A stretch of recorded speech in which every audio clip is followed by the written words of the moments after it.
Bus ನಿಲ್ದಾಣದಲ್ಲಿ ಕಲ್ಯಾಣ ಕರ್ನಾಟಕ ರಸ್ತೆ ಸಾರಿಗೆ ನಿಗಮ ರಾಯಚೂರು ವಿಭಾಗ ಶಾಲಾ ಮಕ್ಕಳಿಗೆ ಬಸ್ ಪಾಸ್ ವಿತರಣೆ ಬಸನಗೌಡ ದದ್ದಲ್. ಸನ್ಮಾನ್ಯ ಮುಖ್ಯಮಂತ್ರಿಗಳಾದ ಶ್ರೀ ಡಿ.ಕೆ. ಶಿವಕುಮಾರ ರವರ ಆದೇಶದ ಮೇರೆಗೆ ರಾಯಚೂರು ನಗರದ ಕೇಂದ್ರ ಬಸ್ ನಿಲ್ದಾಣದಲ್ಲಿ ಇಂದು ವಿದ್ಯಾರ್ಥಿಗಳಿಗೆ ರಾಯಚೂರು ಗ್ರಾಮೀಣ ಕ್ಷೇತ್ರದ ಜನಪ್ರಿಯ ಶಾಸಕರಾದ ಶ್ರೀ ಬಸನಗೌಡ ದದ್ದಲ್ ರವರು ವಿದ್ಯಾರ್ಥಿಗಳಿಗೆ ಉಚಿತ ಬಸ್ ಪಾಸ್ ವಿತರಣೆ ಮಾಡಿದರು. ಈ ಸಂದರ್ಭದಲ್ಲಿ ಜಿಲ್ಲಾ ಪೊಲೀಸ್ ವರಿಷ್ಠಾಧಿಕಾರಿಗಳು, ಖಫರ್ಚ್ ಅಧಿಕಾರಿಗಳು, ಮುಖಂಡರುಗಳು, ವಿದ್ಯಾರ್ಥಿಗಳು ಉಪಸ್ಥಿತರಿದ್ದರು. ವರದಿಗಾರರು ಗಾರ್ಲದಿನ್ನಿ ವೀರನಗೌಡ. ಕೂಡ್ಲಿಗಿ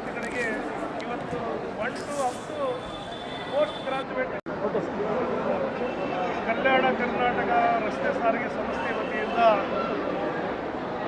ಇವತ್ತೇನು ಉಚಿತವಾಗಿ ಬಸ್ ಪಾಸ್ಗಳನ್ನು ವಿದ್ಯಾರ್ಥಿಗಳಿಗೆ ವಿತರಣೆ ಮಾಡುವಂಥ ಕಾರ್ಯಕ್ರಮವನ್ನು ಕರ್ನಾಟಕದ ಏನು ಈ ರಾಜ್ಯದ ಮುಖ್ಯಮಂತ್ರಿಗಳಾದಂಥ ಡಿ.ಕೆ. ಶಿವಕುಮಾರ್ ಸಾಹೇಬರ ಏನು ಪ್ರಮಾಣ ವಚನ ಆದ ನಂತರ ಆವತ್ತಿನ ದಿನ ತೀರ್ಮಾನವನ್ನು ಮಾಡಿ ಕರ್ನಾಟಕ ರಾಜ್ಯಾದ್ಯಂತ ವಿದ್ಯಾರ್ಥಿಗಳಿಗೆ ಇವತ್ತು 1 to up to post graduate ಡಿಗ್ರಿವರೆಗೂ ಕೂಡ ಎಲ್ಲರಿಗೂ ಕೂಡ ಉಚಿತವಾಗಿ ಬಸ್ ಪಾಸ್ಗಳನ್ನು ಕೊಡಬೇಕಂತೇಳಿ ಅವತ್ತು ಸಂಕಲ್ಪವನ್ನು ಮಾಡಿ ಇವತ್ತು ಅದನ್ನು 12ನೇ ತಾರೀಕಿಗೆ ಜಾರಿ ಮಾಡಿದ್ದಾರೆ.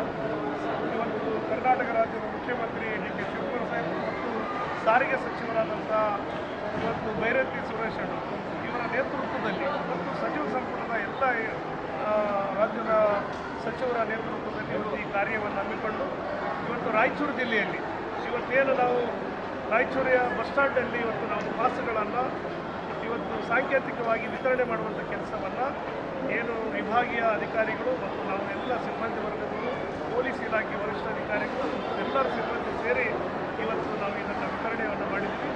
ಇವತ್ತು ಈ ಪಾಸ್ಗಳೆಲ್ಲ ತಗೊಂಡು ಬಡವರು, ರೈತಾಪಿ ವರ್ಗದ ಮಕ್ಕಳಿಗೆ ಇವತ್ತು ಅದು ಸ್ವಲ್ಪ ಕಾಣಬಹುದು, 100 ರೂಪಾಯಿ 200 ರೂಪಾಯಿ ಆಗ್ಬೋದು, ಆದರೆ ಅವರಿಗೆ ಬರೀ ಆಗುವಂಥದ್ದನ್ನು ಸರ್ಕಾರ ಗಂಭೀರವಾಗಿ ಪರಿಗಣಿಸಿ ಆ ಹೊರೆಯನ್ನು ತಪ್ಪಿಸಬೇಕು ಮತ್ತು ತಂದೆ ತಾಯಿಗಳಿಗೆ ಹೊರೆ ಆಗಬಾರ್ದು ಮತ್ತು ಬಸ್ಸನ್ನು ಏನು ಓದುವಂಥ ವಿದ್ಯಾರ್ಥಿಗಳಿಗೆ ಪ್ರೋತ್ಸಾಹವನ್ನು ನೀಡಬೇಕಂತೇಳಿ ಇವತ್ತು ಕರ್ನಾಟಕ ಸರ್ಕಾರ ತೀರ್ಮಾನ ಆಗಿದೆ. ಆ ನಿಟ್ಟಿನಲ್ಲಿ ಇವತ್ತು ಪಾಸ್ಗಳನ್ನು ಕೊಡ್ತಾ ಇದ್ರು. ಎಲ್ಲ ವಿದ್ಯಾರ್ಥಿಗಳು, ಬಡ ವಿದ್ಯಾರ್ಥಿಗಳು, ಪ್ರತಿಯೊಬ್ಬ ವಿದ್ಯಾರ್ಥಿಗಳು ತಮ್ಮ ಆಧಾರ್ ಕಾರ್ಡನ್ನು ತಗೊಂಡು ಈ ಬಸ್ ಪಾಸನ್ನು ಬಸ್ ಸೆಂಟ್ರ್ ಎಲ್ಲೆಲ್ಲಿ ಇವತ್ತು ಸಿಂಧನೂರು ಇರ್ಬೋದು, ಮಾನ್ವಿ ಇರ್ಬೋದು, ಲಿಂಗಸೂರು ಇರ್ಬೋದು, ದೇವದುರ್ಗ ಇರ್ಬೋದು, ಮಸ್ಕಿ ಇರ್ಬೋದು, ರಾಯಚೂರಿನಲ್ಲಿ ನೀವು ಎಲ್ಲಿ ಹೋಗ್ತಾರೆ ಅಲ್ಲಿಂದ ಆಧಾರ್ ಕಾರ್ಡು ಮತ್ತು ಯಾವ ಶಾಲೆಯಲ್ಲಿ ಹೋಗ್ತಾ ಇದ್ದರೆ ಅದನ್ನು ಅಡ್ಮಿಷನ್ ಸಂಖ್ಯೆ ಹೇಳಿದ್ರೆ ಖಂಡಿತವಾಗಿ ಪಾಸನ್ನು ಕೊಡ್ತಾರೆ. ಇದನ್ನು ಸದ್ಬಳಕೆ ಮಾಡ್ಕೋಬೇಕು ಮತ್ತು ತಂದೆ ತಾಯಿ ಇಟ್ಟಂಥ ಕನಸುಗಳನ್ನು ನನಸಾಗಿ ನೀವು ಪಾಸ್ಗಳನ್ನು ಪಡೆದು ಉತ್ತಮವಾದಂಥ ಒಳ್ಳೆಯ ವಿದ್ಯಾರ್ಥಿಗಳಾಗಿ ಈ ನಾಡಿಗೆ, ಈ ಜಿಲ್ಲೆಗೆ ಮತ್ತು ಈ ದೇಶಕ್ಕೆ ಕೀರ್ತಿಯನ್ನು ತಂದುಕೊಡುವಂಥ ಕೆಲಸವನ್ನು ವಿದ್ಯಾರ್ಥಿಗಳು ಮಾಡಬೇಕು ಅಂತೇಳಿ ಸಂದರ್ಭದಲ್ಲಿ ಹೇಳಿ ನಮ್ಮ ವಿಭಾಗೀಯ ಅಧಿಕಾರಿಗಳು ಡಿ.ಸಿ ಅವರಿಗೆ ಎಲ್ಲ ಸಿಬ್ಬಂದಿ ವರ್ಗಗಳದಿಷ್ಟೇ ಸರಿಯಾದ ಟೈಮಿಗೆ ಬಸ್ಸುಗಳು